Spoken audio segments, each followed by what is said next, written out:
Hey everyone, how you doing? Welcome today to another episode of the Disabled Traveller. I want to do something a little bit different today. Really, I wanted to talk to you guys more about stroke in general. Give you some tips that I found have been useful for me over the years, over the last 20 years, really, while I've recovering from my stroke, obviously, and just general give you a bit more. Thought I'd talk a bit more about my own personal experience and my own stroke, really. So yeah, so I think the best place to start now is probably going back 20 years. God, that feels so long ago. Yeah, going back 20 years. Yeah. So yeah, it was actually I went to university. I was at university at the time. I was at Staffordshire University, the Stafford campus, and I actually collapsed at university on the Friday, but I reckon my stroke, my because I had a hemorrhagic bleed. I had a bleed on the brain, a hemorrhagic stroke, I believe, is what you call it.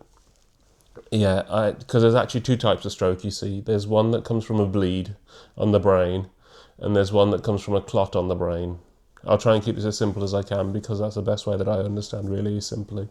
Yeah, so you have obviously there's two types of strokes. A bleed is where you either have an artery or a vein or something in your body, and they might be weakened over time or something over some reason. Mine obviously was an aneurysm on the brain that caused a weakening, and just one day it just burst. Obviously, I had no idea about it.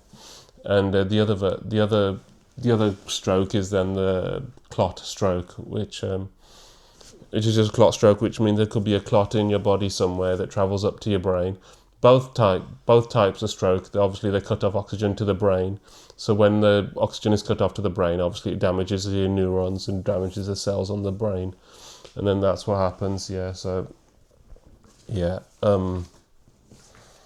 yeah. So that's the two types of strokes really. I had a bleed stroke. You see. So yeah. Um, Yeah, I reckon mine actually occurred really more so on the Tuesday night as opposed to, as obviously I collapsed on the Friday, but I actually reckon that mine happened on the Tuesday, a bit like how I imagine a slow puncture would be really, because I came home from university that night and I had a headache, and me being a bloke, obviously I just came home and just had thought, you know what, have dinner, pop a couple of paracetamol in my mouth, have a couple of paracetamol and I'll be fine. So I had a couple of paracetamol, went to bed, didn't think anything of it. Wednesday was fine, Thursday was fine, and then on the Friday I went to university. I was at university as normal, and yeah, I had my lunch. That was fish and chips. Put me off fish and chips for a while, to be honest.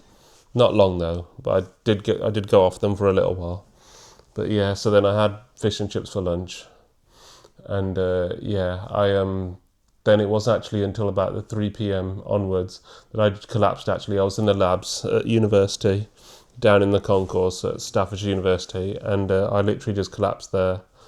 Yeah, they just assumed that I was having some kind of seizure or something, but my friend saw that my whole left side had weakened beforehand because I was, like I said, I was sat on the computer, and the whole left side just went from me, and I ended up in a heap on the floor. Excuse me, sorry.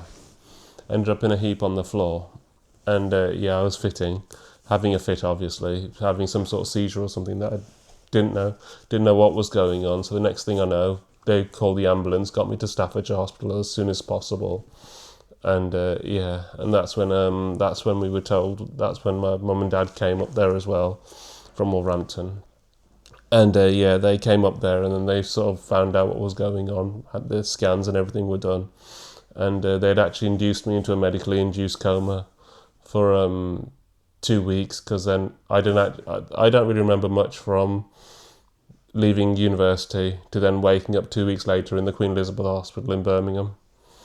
So yeah, when I woke up in the QE, that was post stroke, that was post surgery, post everything, because as I said, I had an aneurysm on the brain. An aneurysm is like a balloon type, like a balloon on the end of like a balloon on your artery, but obviously as you grow older and older, the walls around this aneurysm are not that strong as an artery should be, because it's a malformation that's been built over time, I believe. So obviously they're going to get weaker and weaker until one day it just burst, as it did. And like I said, I reckon the headache started on the Tuesday night, and well,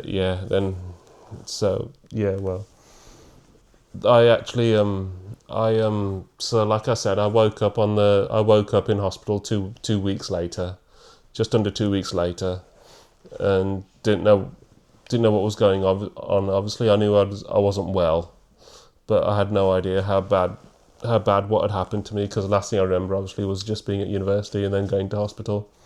So then so I so we was in hospital. I was at the QE, and my consultant actually gave me probably the best advice I probably heard, which I want to share with you guys today. He says, in 6 months from now, you're going to be a different person, and then following on from that, 6 months after that, you're going to be a different person.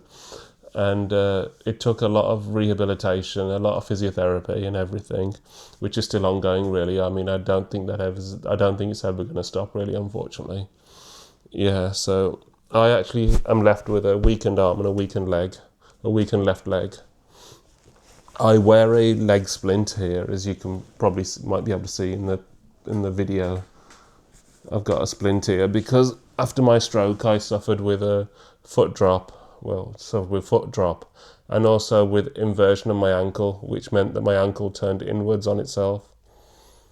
So it turned inwards on itself, and So actually, one of the obviously because of the inversion and the tight and the foot dropping, it was actually in from obviously 2005 when I had my stroke, and then in 2019 my foot was getting into a state where it was very, very tight. I was constantly walking on my heels, on my tiptoes like this.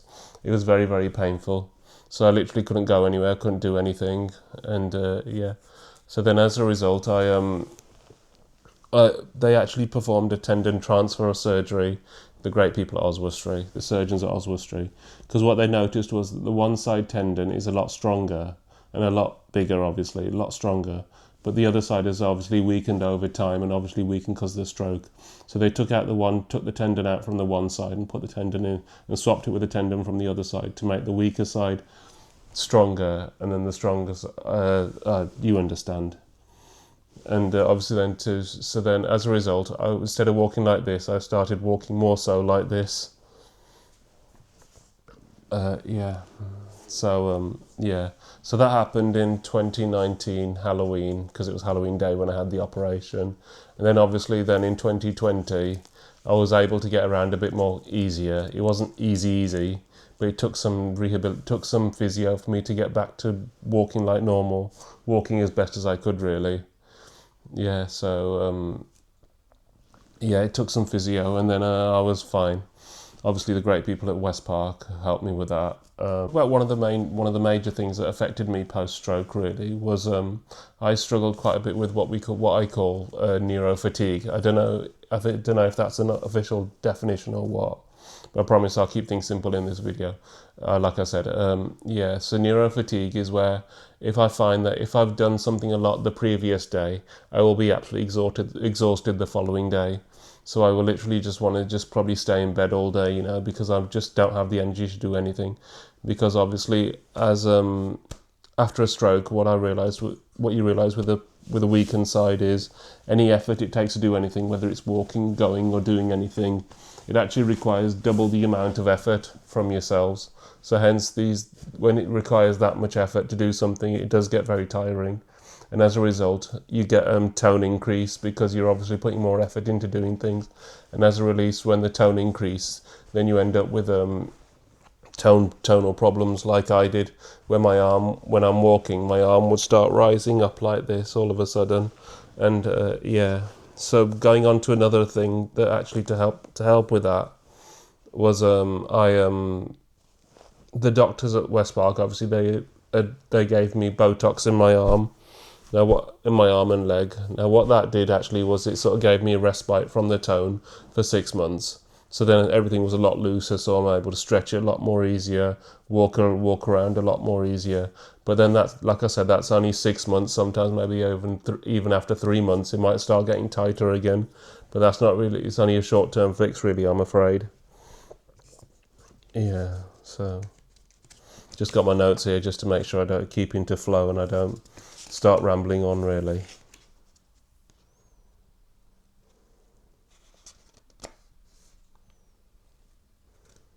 One of the biggest things I think that probably helped me overcome so far as what I have is keeping positive. I mean, I do understand that it can be difficult.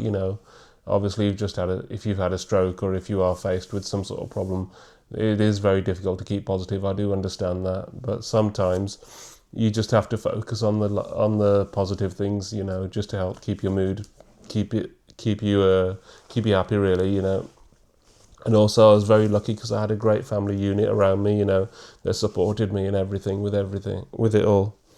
I had my family around me, so that's another thing that I find that's probably quite important, really.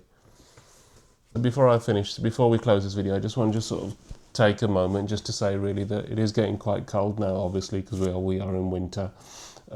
Just want to say that thanks for all the love that's coming from people who are really liking my videos and really appreciating them. It really means a lot to me and watching them. I am obviously, like I said, I am still learning and I am still trying to get better at things. But yeah.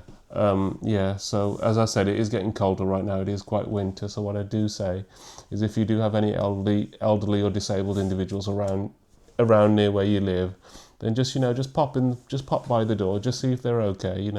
Just ask them if they need anything from the shops. They probably really might appreciate the chat or something. It just might be really helpful. So just see that, yeah. And also, as I said, this will be my last video for this year, really, anyway. And hopefully then. So I just want to say, just have a great Christmas, and I'll see you again in the new year. Just want to give a big shout out to all the staff and everything, all the staff at the Queen Elizabeth Hospital, Birmingham, and everyone at West Park Hospital in Wolverhampton. You guys are the real amazing people who are the main reason why I'm here today. And I just want to thank you all from the bottom of my heart. You all have a special place in my heart, really, and I just want to thank you all. One other thing I would like to say before we do close this video is that if you do feel that any of the symptoms that I've mentioned earlier in the video, whether it's the headaches or anything, or whether it's the constant headaches or the pain in the head or anything, I can't stress more than how important it is to get yourself checked out. I mean, at the end of the day, I might not have been one of the lucky ones, but I feel that I want to help even if I can just help one person, that's one person who I've helped, really. So yeah. So if you do feel like you do have any symptoms or anything, then I do recommend to get yourself checked out if you can. Before I end this video, I just wanted to say thanks to you all, really, for all the love and support you've shown in my previous videos. It really is quite heartwarming, really, for me and everything. And I just want to say that please do like, share, and subscribe this video, and please do share it with anyone if they do find it useful. Even if it's just one person, it can help someone. So thanks a lot, and I'll see you again in the new year. Thanks.